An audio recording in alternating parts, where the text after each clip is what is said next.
내 마음대 세탁기, 제 마음대를 세탁하는 그런 과정을 책을 통해서 밝혀본 내용입니다. 내 할아버지는 생전에 충청도 전역에서 활동하던 한의사였다.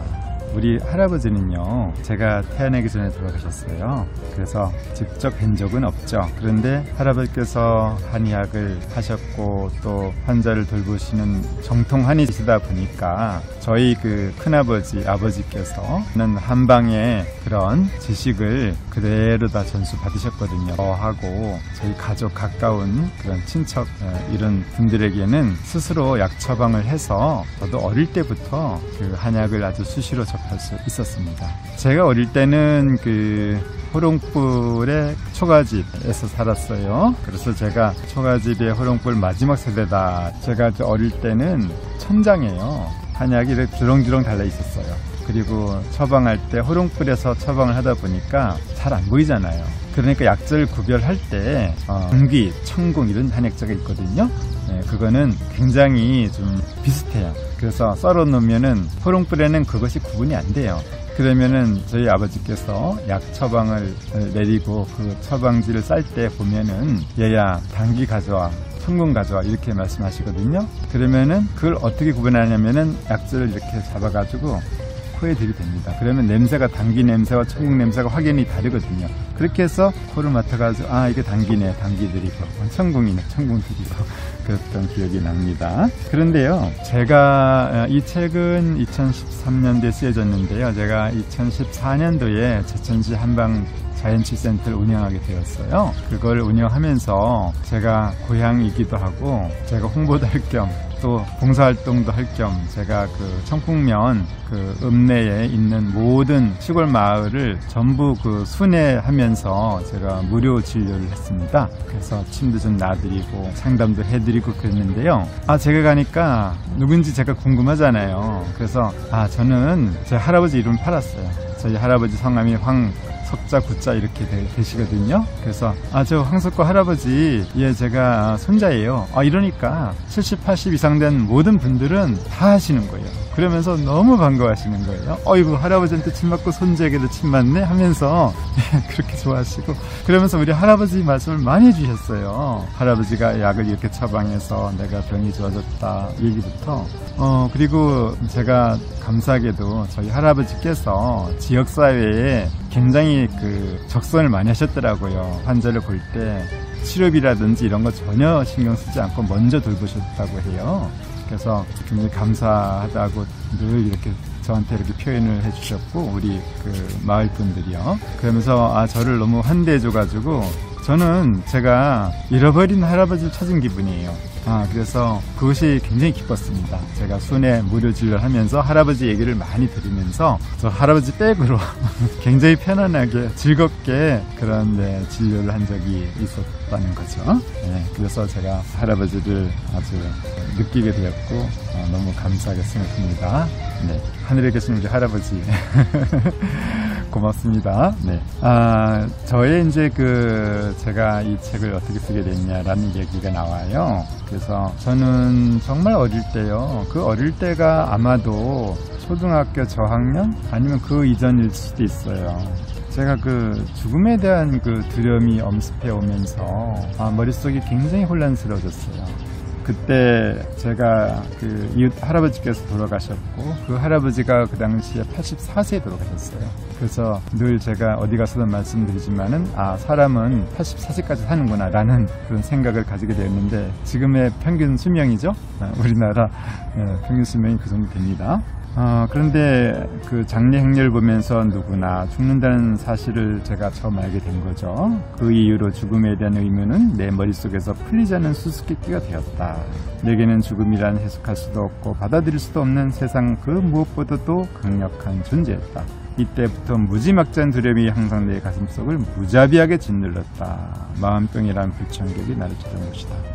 그렇죠. 생각이 복잡해지면서 생시에도 꿈을 꾸는 것처럼 혼란스러웠다. 특히 시골집을 떠나 읍내에서 자취하며 지낸 중고등학교 시절은 내 인생 최대의 암흑기였다. 죽음에 대한 풀리지 않는 의문은 내 삶의 에너지를 끝없이 솟으시켰다. 하루하루의 삶이 너무 무겁게 다가왔고 사람들과의 만남이 부담스러운 나머지 가게에서 물건을 사는 일조차 버거웠다.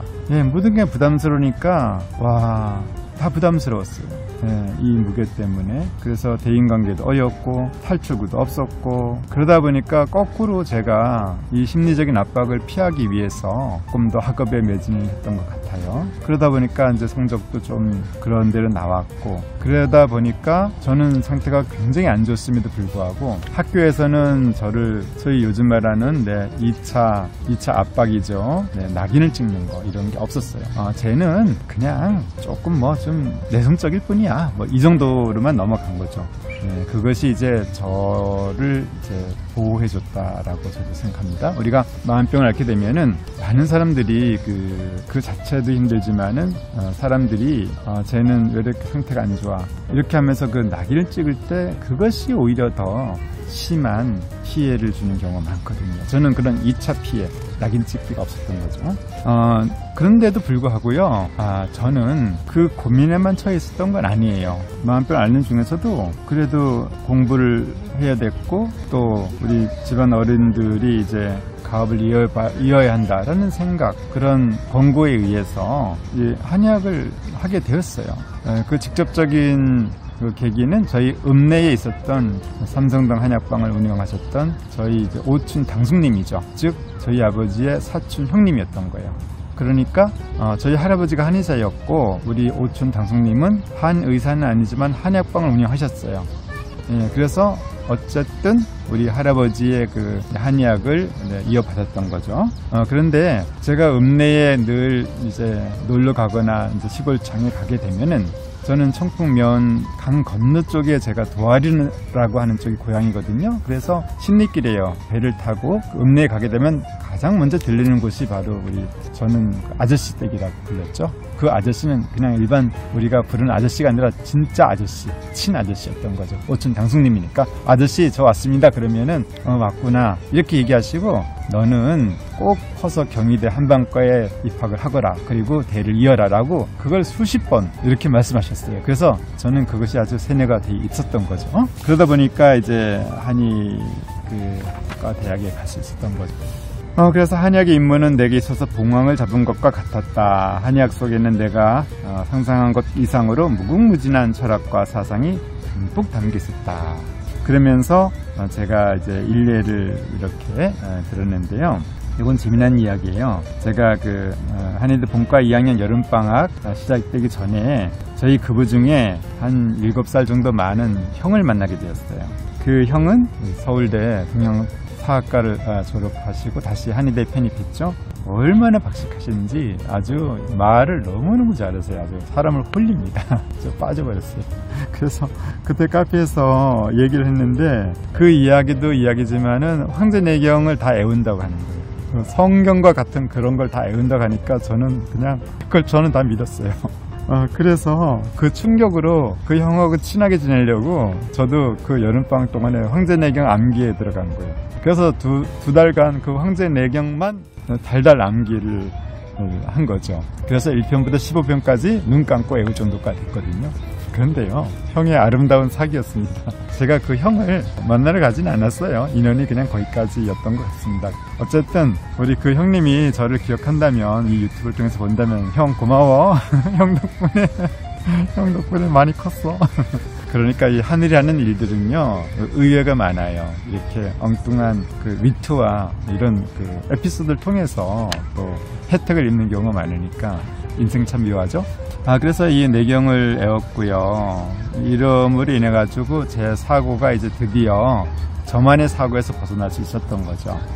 예, 그리고 또 한의대 졸업 이후에도 또 소당 선생님이라고, 한학, 우리나라 정통 한학의 계보를 이으신 분이에요. 그래서 우리 소당 선생님 만나면서 태계 선생님, 율곡 선생님을 더 깊숙이 영접하게 됐던 거죠. 예, 그리고 또 제가 좋아하는 우리 허준 선생님, 저는 한의학도니까 동의보감을 잊지 않을 수 없잖아요. 그래서 우리 허준 선생님 만난 거고, 제가 성인의 말씀과 그런 부분들을 많이 흠모했지만 정말 제 그 복잡한 생각을 한마디로 해결해줬던 이 구절이 바로 이 부분입니다. 제가 읽어보겠습니다. 동의보감에 있는 이야기예요. 온갖 생각이 어지럽게 떠올라도 의식이 있는 데만 작용하고 의식이 없는 데는 작용하지 못한다. 저는 이거 애우고 있죠. 지금도요. 백념이 분기하는데 능력 유식이요 불능력 무식이로다. 네. 이게 무슨 뜻이냐면요. 100가지 잡념이 비록 그렇게 일어난다 할지라도 결코 그 생각을 하지 않으면 어떻게 그 잡념들이 나를 괴롭힐 수 있겠느냐 이런 뜻이거든요. 그렇잖아요. 생각을 하지 않으면은 어떻게 내가 고민에 빠지겠냐는 거죠. 만일 그 치가 그 여가 될 수도 있고 그 남이 될 수 있어요. 그 이가 될 수도 있습니다. 나를 굉장히 힘들게 했어요. 피곤하게. 하지만 그 사람 생각이 나지 않는다면 어떻게 내가 괴로움을 당할 수 있겠냐 이거죠. 생각하지 않는데 그 생각이 일으킨 감정의 어려움이 어떻게 펼쳐지겠냐 이거죠. 죽음도 마찬가지죠. 죽음을 생각지 않는데 죽음이 어떻게 문제가 되겠냐 이거예요. 과거의 트라우마도 마찬가지죠. 트라우마를 생각하지 않는데 어떻게 그것이 문제가 되겠냐 이거죠. 물론 무의식 속에 있었다. 그래서 그것이 나를 그런 건 있죠. 하지만 최소한 그 생각이 끊어진 이 순간에는 그런 걸로 인해서 문제가 일어날 수 없다는 거죠. 문제를 너무 인식하다 보면 문제에 매몰되는 경우가 많거든요. 그래서 우리가 이 치유의 방법 중에 하나가 문제를 파고들고 그 문제를 까발겨서 그것을 햇볕에 말린다 이런 방법도 있지만 문제를 그냥 그대로 두고요. 내가 좋아하는 일상의 그 행복, 그 만족을 찾아보는 것, 이것이야말로 좀 실용적인 우리가 심리치유가 아닐까 저는 그렇게 생각합니다. 그리고 저는 제가 돌본 그런 많은 그 환우들에게 이런 것을 접근시켰어요. 그래서 오감의 생생한 감각을 자꾸 깨우게 했던 거죠. 뭐죠? 오감? 네, 보고. 아까 제가 석양 이런 전편에서 그거의 아름다움을 이 카메라에 담았잖아요. 보고 여기 다 있어요. 듣고요. 아름다운 음악. 자, 그런데 제가 이 영상을 찍으니까요. 저쪽에 들리는 저 경쾌한 음악이 지금은 좀 부담스러워요. 제 조건에 따라서, 제 생각에 따라서 신나는 음악이 될 수도 있고 그렇지 않은 음악이 될 수도 있는 거죠. 이렇게 주관에 따라서. 어쨌든 우리가 듣는 거, 아름다운 음악, 또 이 성현의 말씀도 참 아름답잖아요. 네. 그리고 진리, 그 다음에 아이들의 웃음소리, 또 연인들의 속삭임. 너로 인해서 내가 다시 태어났어. You mean everything to me. 당신은 나에게 있어서 모든 것이야. 뭐 이런 거 들으면은 행복하잖아요. 네, 듣기. 그 다음에 향, 그죠? 요즘에 그 향 아로마 테라피도 있잖아요. 그런 걸 통해서 우리 기분을 좋게 해주고. 또 세상에 맛있는 게 너무 많잖아요. 그래서 그런 것들, 맛있는 커피, 차, 음식. 와, 대단하죠?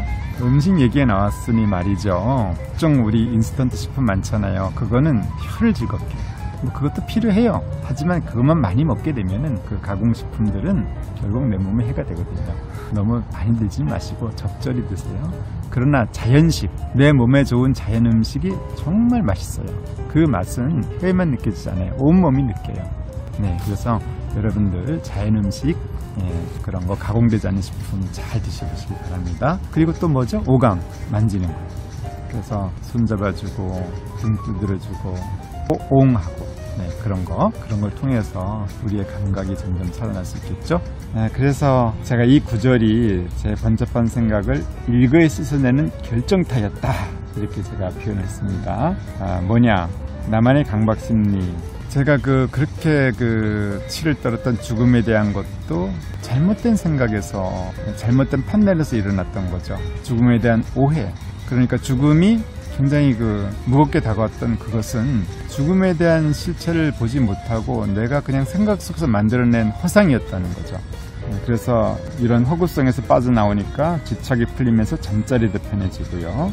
또 우리 한의학에서 이야기하는 음양이 그냥 보였어요. 그래서 심리적 구조의 양대축인 해동내와 달동내가 내 마음에 온전히 안기면서 삶이 새롭게 다가왔다. 그러면은 이 구절은 내가 100가지 잡념들이 일어나고 감정이 복잡해지는데 그런 생각을 하니까 그런 거 아니냐, 그런 생각이 없어지면은 그런 나쁜 역할들, 그러니까 안 좋은 생각들이 만들어낸 그런 부정적인 감정들로부터 내가 과연 계속 피해를 당할 수 있겠느냐 이거죠.